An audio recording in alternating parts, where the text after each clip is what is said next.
कहानी की शुरुआत में हम एक अमेरिकन फुटबॉल मैच को देखते हैं, जहां पर वीआईपी स्टैंड्स में निकी नाम का एक आदमी अपनी गर्लफ्रेंड जेस के साथ आराम से बैठा हुआ था। मैच चल रहा था, लेकिन निकी का ध्यान गेम से ज्यादा क्राउड के ऊपर था। उसने एक खूबसूरत लड़की को सीट से उठकर जाते हुए देखा और उसी वक्त उसके दिमाग में एक खुराफाती आइडिया आया। उसने जेस के साथ एक छोटी सी शर्त लगाई कि देखते हैं कितने लोग उस लड़की को पलट कर देखेंगे। वहाँ बैठे हुए एक आदमी लिऊ यान ने कहा कि मुझे भी शर्त में हिस्सा लेना है, जिसके लिए निकी मान भी गया। सबने मजाक में $10 की शर्त रखी और काउंटिंग शुरू कर दी। जब लड़की स्टैंड से बाहर निकल गई तो आखिर में पूरी गिनती आई कि 7 लोगों ने उसे पलट कर देखा। इस शर्त में जेस ने सबसे पास का नंबर गेस किया था, इसीलिए वो शर्त जीत गई। लिऊ यान ने बिना किसी झिझक के पैसे दे दिए और फिर अगला राउंड शुरू करने को कहा। इस बार शर्त ये थी कि अगला फाउल कौन करेगा। जेस ये कहकर बाहर हो गई कि मुझे इस गेम की कोई नॉलेज ही नहीं है, लेकिन निकी शर्त पर कूद पड़ा और उसने $1000 की शर्त लगाई। सीटी बजते ही रेफरी ने फाउल का सिग्नल दिया और निकी ने जिस टीम पर दाव लगाया था वो सही निकला। उसने शर्त जीती और पैसे अपनी पॉकेट में डाल लिए।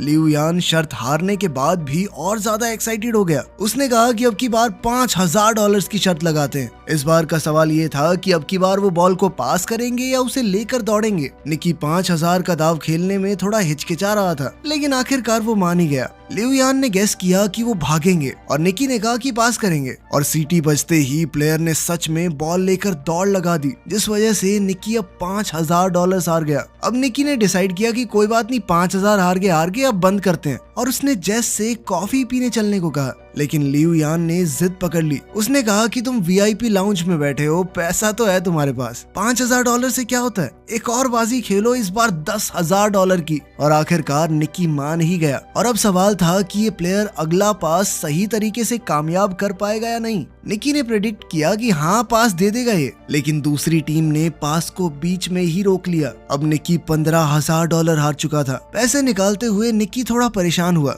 उसने थोड़ा सोचा और कहा कि चल इस बार 50,000 की लगाते हैं। ये सुनकर जेस चौंक गई, लेकिन निकी गुस्से में दिख रहा था। इस वक्त किस्मत उसका साथ नहीं दे रही थी। वो अगली शर्त फिर से हार गया, जिसके बाद उसे 50,000 और देने पड़ गए। अब जेस ने उसे तुरंत रुकने को कहा, लेकिन निकी के ऊपर उसका गुस्सा और ईगो भारी पड़ गई। उसने बिना सोचे समझे अगली शर्त लगा दी $1,00,000 की। लिऊ यान ने मजाक उड़ाया और कहा कि तुम्हारे पास इतने पैसे हैं भी। निकी ने बिना कुछ ज्यादा कहे कैश का पूरा एक बंडल टेबल पर फेंक दिया। इसके बाद तो लिऊ यान भी एक्साइटेड हो गया। अब निकी ने शर्त लगाई कि अगला पास देखना इंटरसेप्ट हो जाएगा, पूरा नहीं होगा, लेकिन इस बार पास कामयाब हो गया। निकी ने अब लाखों डॉलर्स का नुकसान उठा लिया था। अब वो समझ नहीं पा रहा था कि इस मुसीबत से कैसे निकलूं। उसकी इस हरकत से जेस भी बहुत हैरान थी, लेकिन अब गेम बहुत ज्यादा तगड़े लेवल पर पहुंच चुकी थी। निकी ने कहा कि मेरे पास $1 मिलियन बचे हैं, पूरी शर्त लगाते हैं, देखते हैं कौन जीतेगा। इस बार ताश के पत्तों से फैसला होगा। लिऊ यान लगातार जीत रहा था, तो अब वो खुशी से पागल हो रहा था। उसने निकी को एक एटीएम मशीन की तरह देखना शुरू कर दिया। लिऊ यान ने अपना पत्ता निकाला, जो थी 5 की पंजी। निक को अब बस 5 से बड़ा पत्ता निकालना था। जीतने का चांस काफी ज्यादा था। निक ने पत्ता उठाया और बहुत ही कॉन्फिडेंस से पलटा, लेकिन उसकी तो तिग्गी निकली, तिग्गी। ये देखकर तो जेस तुरंत ही कुर्सी से नीचे गिर गई। निकी ने जब गेम स्टार्ट की थी तो सिर्फ $4000 लगाने का मूड था, लेकिन अब तक वो $1 मिलियन से ज्यादा हार चुका था, यानी लगभग 9 करोड़ रुपए के करीब। इस शर्मनाक हार के बाद उसके पास कहने को कुछ नहीं बचा था, तो उसने चुपचाप जेस का हाथ पकड़ा और उसे बाहर ले जाने लगा। उसका मन बहुत दुखी था, लेकिन लिऊ यान अभी भी उसे और चिढ़ाने लगा। उसने कहा कि यही होता है बेटे, उस्ताद के साथ खेलने का नतीजा। निकी ने रुककर एक और शर्त लगाई, $2 मिलियन की। अब आइडिया थोड़ा नया था। निकी ने चैलेंज दिया कि लिऊ यान किसी भी रैंडम प्लेयर को दूरबीन से चुन सकता है, और अगर निकी ने उसका जर्सी नंबर सही से गेस कर लिया तो जीत उसकी। लिऊ यान इस बात से थोड़ा कंफ्यूज हो गया। उसने कहा कि ये तो भाई दिमाग पढ़ने वाली बात हो गई। उसे लग रहा था मानो निकी अपने पैर पर खुद कुल्हाड़ी मार रहा है। उसे थोड़ा शक भी था कि कहीं निकी कुछ चीटिंग तो नहीं कर रहा। उसके शक को दूर करने के लिए निकी ने कहा कि चल मैं गेस भी नहीं करता, इस बार जेस करेगी गेस। जेस ने गुस्से से निकी को देखा। उसे समझ नहीं आ रहा था कि आखिर ये चल क्या रहा है। क्या चांस है कि इतने लोगों में मैं जिसका जर्सी नंबर बोलूंगी वही होगा। ये कहकर वो वहाँ से जाने लगी, लेकिन लिऊ यान के सिक्योरिटी गार्ड ने उसे जाने से रोक लिया और उनके बीच छोटी सी झड़प हो गई। जेस ने खुद को थोड़ा शांत किया। निकी ने उससे कहा कि बस ग्राउंड में नजर घुमाओ और जो नंबर तुम्हें अपना सा लगे वो बोल दो। लिऊ यान ने दूरबीन उठाई और एक प्लेयर को चुना, जिसके बाद जेस ने दूरबीन ली और पूरी फील्ड को स्कैन किया। हर तरफ उसे जर्सी नंबर ही दिख रहे थे। कैसे गैस करे? तभी उसकी नजर एक जाने पहचाने चेहरे पर पड़ी और उसे निकी की बात याद आई कि जो नंबर तुम्हें अपना सा लगे उसे चुन लेना। वहाँ उनका दोस्त फरहाद 55 नंबर की जर्सी पहने हुए था। जेस को समझ आ गया कि ये सब निकी के प्लान का एक हिस्सा था। उसने कहा नंबर 55 और वो एकदम सही जवाब था। उसके जवाब से लिऊ यान दंग रह गया। जेस भी कुछ पलों के लिए सोच में पड़ गई कि निकी को पहले से कैसे मालूम था कि लिऊ यान उसी नंबर को सिलेक्ट करेगा, लेकिन इस वक्त ये सब जरूरी नहीं था। वो शर्त को जीत चुके थे। दोनों ने $1 मिलियन का प्रॉफिट किया और सारा हारा हुआ पैसा भी वापस मिल गया। 2 बड़े कैश से भरे हुए बैग लेकर वो स्टेडियम से बाहर निकल गए। कार में निकी ने जेस को बताया कि ये सब कुछ उनके प्लान का हिस्सा था। वो लिऊ यान को काफी समय से ट्रैक कर रहे थे। दरअसल लिऊ यान हाई सोसाइटी में अपनी जुआ खेलने की बुरी आदत के लिए मशहूर था। उसके सामने कोई कुछ भी शर्त लगाए वो कूद पड़ता था। निकी की टीम ने ये पूरा प्लान बनाया था। जैसे ही लिऊ यान ने अपने होटल रूम से बाहर कदम रखा, उसके सबकॉन्शियस माइंड में नंबर 55 डाला गया। सिक्योरिटी गार्ड के लेबल पिन में भी 55 लिखा था। स्टेडियम के रास्ते में साइन बोर्ड्स पर भी वही नंबर था और उन्होंने उसे सिर्फ ये नंबर दिखाया नहीं बल्कि सुनाया भी। मैच देखने आते वक्त उन्होंने लिऊ यान की गाड़ी में एक गाना चलवाया था, जिससे उसे बार बार 55 नंबर का हिंट मिले। उस गाने में 124 बार 55 जैसी आवाज निकल रही थी, जिस वजह से लिऊ यान का दिमाग बार बार उस नंबर की तरफ खिंचा जा रहा था। साथ ही उसे फरहाद की एक फोटो भी दिखाई गई थी, जिससे वो एक विजुअल मेमोरी बन गई। जब वो दूरबीन से देख रहा था तो उसका दिमाग नेचुरली नंबर 55 की तरफ गया और जेस ने फरहाद को देखते ही 55 कह दिया। जेस को पहले से कुछ भी इसलिए नहीं बताया गया था ताकि इस पूरी गेम के दौरान उसके एक्सप्रेशन बिल्कुल असली रहें, ताकि किसी को भी उन पर शक न हो। ये सब सुनकर तो जेस निकी से पूरी तरह इम्प्रेस हो गई। इसके बाद कहानी कुछ दिन पहले जाती है। कुछ दिन पहले की ही बात है। निकी एक कमरे में बेड पर था और उसके सर पर एक आदमी ने बंदूक तान रखी थी। उसके पास में ही जेस बैठी थी, जिसे वो बस कुछ ही दिन पहले मिला था। ये साफ दिख रहा था कि निकी को किसी ने अपने जाल में फंसा रखा है, लेकिन उसके चेहरे पर डर का नामो निशान नहीं था। उसने सीधा कह दिया कि मेरे पास एक भी पैसा नहीं है, अगर गोली चलानी है तो चला लो। गन वाले आदमी ने उसके रिएक्शंस को समझा और तुरंत पहचान गया कि ये आदमी खिलाड़ी है, हमसे बड़ा ठग है ये। और उसका अंदाजा बिल्कुल सही था। निक एक बेहतरीन ठग है जो कि छोटी मोटी चोरियां करता है, वो भी बहुत सफाई से। जेस ही उसे फंसाकर इस कमरे में लाई थी, तो उसने जेस के अंदर एक नेचुरल टैलेंट देखा। जेस उस वक्त तक कुछ नहीं समझ पाई थी। खैर, जब वो बंदूक वाला आदमी चला गया तब निकी ने जेस से कहा कि तुम्हारे पास एक गिफ्ट है और अगर तुमने लोगों को ठगने की अपनी इस ताकत को अच्छे से तराश लिया तो सारी जिंदगी बैठ के खा सकती हो। निकी ने कहा कि हमारा तो पारिवारिक धंधा ही है, मेरा बाप, उसका बाप सब ठग थे, वो पुश्तैनी ठग है। हर ट्रिक, हर एक चाल उसके लिए एक गेम थी। जेस ने बिना समय गवाए थोड़े पैसे निकाले और कहा कि मैं आपसे सीखना चाहती हूँ। निकी ने भी समय बर्बाद करना जरूरी नहीं समझा। बाहर जाते वक्त भी निकी ने जेस की एक अंगूठी चुरा ली थी और उसे पता तक नहीं चला था। जब तक जेस समझ पाती कि हुआ क्या है तब तक उसकी घड़ी भी गायब हो चुकी थी और जब उसने हैंडबैग में घड़ी रखी तो निकी उसका वॉलेट निकाल चुका था। इन सारे कारनामों के बाद निकी ने कहा कि हाथ की सफाई, टाइमिंग और थोड़ा सा स्टाइल, बस यही चाहिए इस काम में। उस दिन निकी ने उसे गुड बाय के अलावा कुछ और नहीं कहा।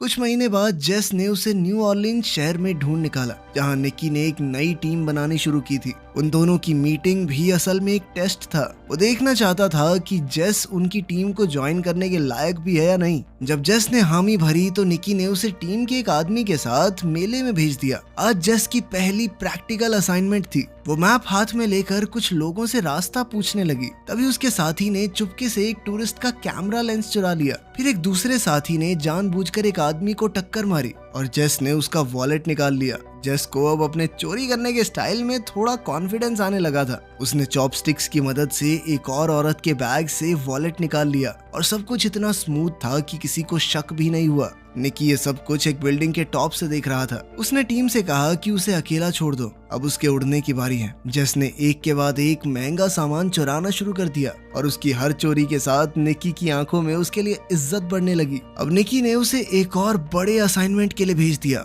इस बार ये एक हाईटेक फ्रॉड था। खास तरह के लेंसेज की मदद से वो लोग दूसरों के पत्ते देख सकते थे और फिर अपने ओपोनेंट्स को आसानी से हरा देते। यहाँ पर क्रेडिट कार्ड चुराने का सिस्टम भी चल रहा था। कार्ड को चुरा कर चुपके से एक टीममेट के पास भेजा जाता, जहाँ एक डिवाइस उसके डेटा को कॉपी करता और फिर वो कार्ड वापस उसी शख्स की पॉकेट में चला जाता। जब तक किसी को कुछ पता चलता तब तक पूरा अकाउंट खाली हो जाता। एक और ठगी का सिस्टम था, नकली एटीएम मशीन। जब भी कोई एटीएम से पैसे निकालता तो मशीन में उसका पिन अपने आप स्टोर हो जाता। फरहाद उस मशीन को चुपचाप हटाकर सारा डेटा ले जाता। सारे क्रेडिट कार्ड्स को अलग अलग कैटेगरीज में रखकर उनसे लग्जरी आइटम्स खरीदे जाते और आखिर में उनके डेटा को ब्लैक मार्केट में बेच दिया जाता।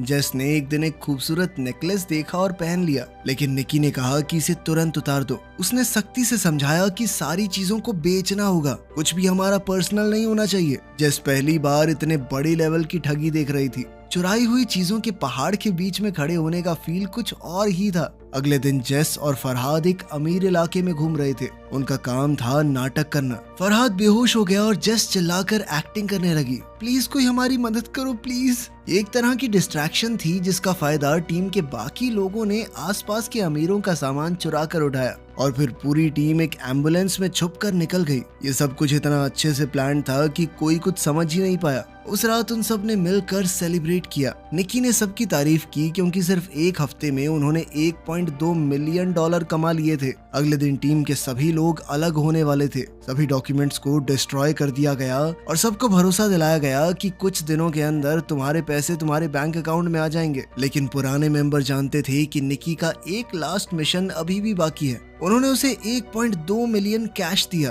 और जेस के सामने वार्निंग भी दी कि इसे जुए में उड़ा मत देना। अगली सुबह निकी जेस को ले गया स्टेडियम के वीआईपी लाउंज में। उसने जेस के सामने पूरा तमाशा किया और उसे दिखाया कि कैसे कुछ ही मिनटों में हम $1 मिलियन कमा सकते हैं। जेस उस वक्त तक निकी के थोड़े थोड़े प्यार में पड़ने लगी थी। उसे लगने लगा था कि वो निकी की गर्लफ्रेंड है, तभी तो वो उसे ये सब कुछ दिखा रहा है। लेकिन निकी ने शुरुआत से ही उसे बस ठगी के लिए ही अपने ग्रुप में शामिल किया था। जब सब कुछ खत्म हो गया तो निकी ने उसे $80,000 कैश दिया और आखिर में कहा गुड बाय। जेस ने उसकी तरफ देखा, उसकी आंखों में आंसू थे, उसका दिल टूट गया था। एक तरफ वो निकी से सच में प्यार कर बैठी थी, दूसरी तरफ उसे ये भी लग रहा था कि $80,000 बहुत कम है क्योंकि निकी ने अभी $1 मिलियन कमाए थे। लेकिन निकी की दुनिया में जज्बातों के लिए कोई जगह नहीं थी और जेस ने अब उसका असली रंग देख लिया था। लगभग 3 साल बाद हम एक रेस कार को सर्विस स्टेशन में घुसते हुए देखते हैं और जल्द ही हमें निकी भी वहां नजर आया। उसकी आंखों में थकान थी और उसके चेहरे पर साफ लिखा हुआ था कि पैसे खत्म होने वाले हैं। लंच के वक्त उसकी एक रेस कार टीम के मालिक गरिया के साथ मीटिंग थी। गरिया की रिसर्च टीम ने EXR नाम का एक नया एल्गोरिदम डेवलप किया था, लेकिन वो इस एल्गोरिदम को और बढ़िया करके अपने जीतने के चांसेस और बढ़ाना चाहते थे। इसके लिए उन्होंने निकी को काम पर रखा। प्लान बिल्कुल सिंपल था। निकी उनका चीफ इंजीनियर होने का नाटक करेगा, फिर वो ऐसा दिखाएंगे कि उसके और गरिया के बीच में लड़ाई हो गई है ताकि दूसरी टीम्स उनके जाल में फंस सकें। इसके बाद निकी फिर EXR का एक फेक वर्जन बेचेगा राइवल टीम को और असली सिस्टम गरिया की टीम इस्तेमाल करेगी, जिससे उनकी जीत पक्की हो जाएगी। डील के हिसाब से निकी को €1 मिलियन मिलने वाले थे इस काम के लिए और फेक सिस्टम बेचने से जो कमाई होगी वो भी उसकी। निकी ने इस काम को मजाक समझा। इतना सिंपल स्कैम तो वो नींद में भी कर सकता था, लेकिन गरिया के बटलर को उस पर बिल्कुल भरोसा नहीं था। उसने सीधा निकी को धमकाते हुए कहा कि अगर कुछ भी गड़बड़ की ना तो गोली सीधी छाती में मारूंगा तेरी। निकी ने एक टक्सीडो पहना और शाम को एक पार्टी अटेंड करने के लिए निकल गया। उनका प्लान था भीड़ के बीच में अपना झगड़ा करना, पर उनका प्लान तो तभी बिखर गया जब जेस ने एंट्री मारी, एक लाल ड्रेस में सीढ़ियों से उतरते हुए, और वो सीधा जाकर गरिया के गले लग गई। ये देखकर निकी का दिमाग घूम गया। उसने जेस को 3 साल से देखा ही नहीं था और अब वो किसी और के साथ थी, और वो भी उस आदमी के साथ जिसने निकी को काम पर रखा है। जेस ने आराम से निकी के पास आकर कहा कि अब मैं कोई ठग नहीं हूँ और जो कुछ भी 3 साल पहले हुआ था अब उन बातों का कोई मतलब नहीं। उसने ये भी कहा कि गरिया को निकी और उसके बीच के पुराने रिश्तों के बारे में कुछ नहीं पता और कहा कि अगर ये बात दबी रहे तो ही बेहतर होगा। ये सब सुनकर निकी का खून खौल गया। उसने वोडका का ग्लास उठाया और एक ही बार में खाली कर दिया। पहले उसे लड़ने के लिए एक्टिंग करने की जरूरत थी, अब तो उसे वैसे ही खुंदक आ रही थी गरिया पे। और उसने सबके सामने जबरदस्त झगड़ा किया। ये ड्रामा राइवल रेसिंग टीम को बहुत पसंद आया। जल्द ही सिक्योरिटी ने उसे पार्टी से निकाल दिया, लेकिन अब राइवल टीम का बिजनेस कार्ड उसके हाथ में आ चुका था। अगली सुबह निकी मैक्लारेन टीम के मालिक से मिला। उसने सीधी बात की कि 3 मिलियन यूरोज लगेंगे, EXR सिस्टम बेचना चाहता हूँ मैं। रेस कार के मालिक के पास पैसों की कमी नहीं थी, तो मोल भाव की जरूरत ही नहीं पड़ी। उन्होंने तुरंत ट्रैक को टेस्ट किया और रिजल्ट देखकर मालिक का चेहरा खिल गया। निकी ने भरोसा दिलाया कि 48 घंटे में पूरा सॉफ्टवेयर मिल जाएगा। दूसरी तरफ जेस सड़क पर फरहाद से मिली। फरहाद को निकी ने भेजा था। उसने जेस को बताया कि 3 साल पहले निकी का चले जाना जरूरी था, उनके पास कोई चॉइस नहीं थी। उसने कहा कि निकी अब भी जेस से प्यार करता है। फरहाद ने एक बक्सा जेस को दिया, जिसके अंदर वही नेकलेस था जो जेस को पसंद आया था। इस बात की कोई गारंटी नहीं थी कि वो असली है या नकली, लेकिन उस बात से फर्क नहीं पड़ता था। उस नेकलेस को देखकर जेस का मन पिघल गया। जेस के मुंह से तो ये निकला कि वो निकी पर भरोसा नहीं कर सकती, लेकिन उसकी आंखों में कुछ और ही लिखा था। वो अब भी उसके लिए कुछ तो महसूस करती थी।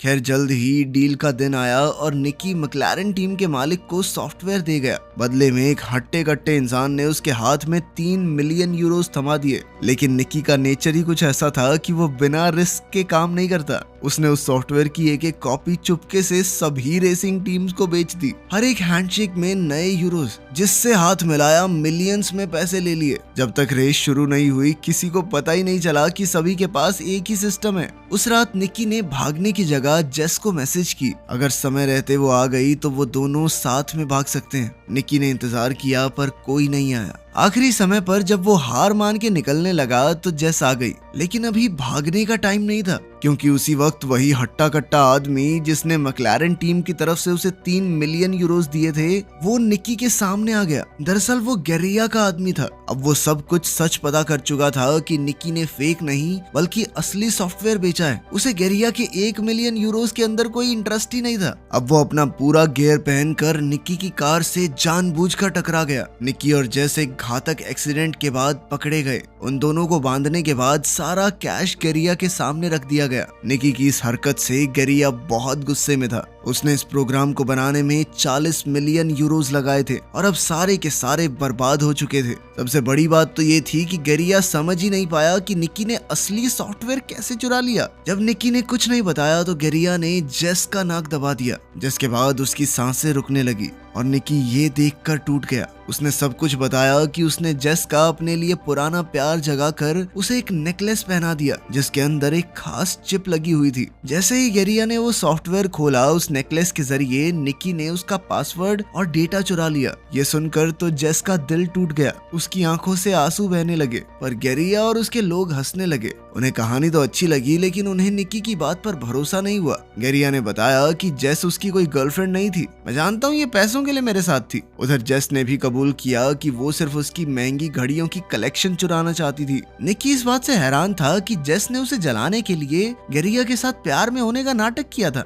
अब दोनों ही पकड़े गए थे। गेरिया ने ज्यादा वक्त नहीं लिया। उसने बुचर से पूछा कि निकी ने सॉफ्टवेयर कैसे चुराया। जैसे ही निकी बोलने लगा, बुचर ने गोली चला दी। वो गोली सीधी निकी के सीने में घुस गई। गेरिया का चेहरा सफेद पड़ गया। उसने घबराकर बुचर से कहा कि पैसा वापस कमाया जा सकता है, लेकिन अगर मर्डर के चक्कर में अंदर हो गया ना मैं, तो जिंदगी खत्म। उसने बुचर को तुरंत निकाल दिया और वेयरहाउस से भाग गया। जेस बहुत ज्यादा रो रही थी, लेकिन बुचर ने कहा कि डरने की जरूरत नहीं है। वो असलियत में निकी का ही आदमी था, और सच कहूँ तो उसका बाप हूँ मैं, असली बाप। उसने गोली जानबूझकर दिल के साइड में चलाई थी। उसने टेप से जख्म को सील किया, सुई से खून निकाला और उसकी छाती में एयर प्रेशर को स्टेबलाइज किया। अचानक निकी ने फिर से अपनी आंखें खोल दी। वो अब भी जिंदा था। ये एक्ट थोड़ा पागलपन से भरा हुआ था, लेकिन काम तो कर गया। पैसों का ढेर उनके पीछे पड़ा था और वो तीनों वहां से निकल गए। निकी दरअसल एक अनाथ था और उसे इसी बटलर ने पाला था। उसने ही निकी को ये सारी चोरी चकारी की स्किल्स सिखाई थी।